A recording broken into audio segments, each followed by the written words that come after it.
18पेक्षा कमी असेल 100% तुमच्यावर कारवाई होणार. लग्नासाठी मुलगी आणि मुलाचं वय किती पाहिजे? तर नमस्कार मित्रांनो, आज आपण बघणार आहोत की कायदेशीर वय किती आहे. तर मुलीचं वय हे 18 वय वर्ष पूर्ण पाहिजे ना. एक दिवस कमी किंवा 17 चालू किंवा 18 चालू असं नाही चालत. 18 वय वर्ष पूर्ण पाहिजे आणि मुलाचं वय वर्ष 21 पूर्ण पाहिजे. जर तुम्ही दोघं 18 आणि 21 वय वर्ष पूर्ण असताल तर तुम्ही लग्न करू शकता.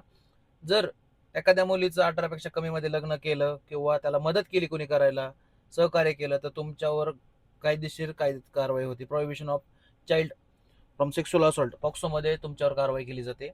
दुसरी गोष्ट म्हणजे ते लग्न व्हॅलिड ठरत नाही आणि मुलीच्या वडिलांवर आणि जो कथित हजबंड आहे त्याच्यावर पण कारवाई होती.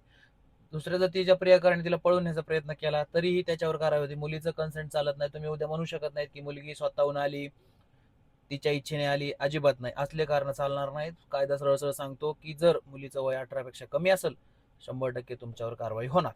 तर त्याच्यामध्ये केंद्र सरकार आणि सुप्रीम कोर्टमध्ये एक इंदिरा जयसिंग यांनी पिटिशन फाईल केली आहे की मुलींचं वय किंवा शरीर संबंधाचं वय 18 वरून 16 करण्यात यावं. त्याच्यावर अजून निकाल लागलेला नाही. जसाही निकाल लागेल आपण त्याच्यावर व्हिडिओ बनवल. तत्पूर्वी धन्यवाद. आपले असेच व्हिडिओ पाहत राहा आणि आपल्या इंस्टाग्राम चॅनलला फॉलो करा. धन्यवाद.